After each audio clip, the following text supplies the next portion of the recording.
So I'll never forget a patient early on in my career where he walked into our facility, literally wandering on the interstate.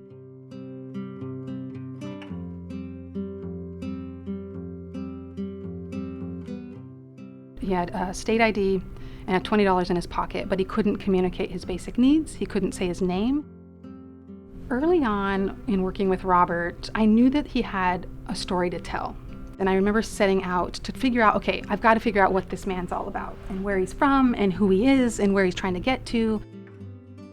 And so I sat this map out in front of him and he kept pointing to the map, identifying the Niagara Falls area. And finally I said Toronto. And when I said Toronto, he immediately started crying.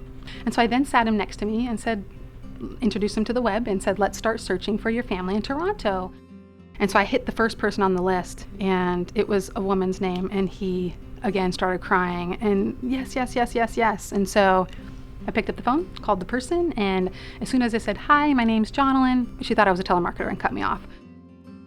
And finally Pat said, oh my gosh, you have Bob? He's our long lost brother. We call him the Wanderer because he was always one growing up who would just take off and go explore. Where is he? What's going on? And so his two sisters flew to Montana from Billings, Montana from Toronto to pick up their brother, and they had not seen each other for 20 years or heard from him, period. So I took Bob, we drove to the airport, and we were waiting there at the bottom of the stairs for his family to come down the stairs and be reintroduced. And it was just this emotional time where, there's a lot of hugging and crying, and it's just a wonderful opportunity to be part of such an amazing experience for Bob and his sisters after not seeing each other or connecting for 20 years.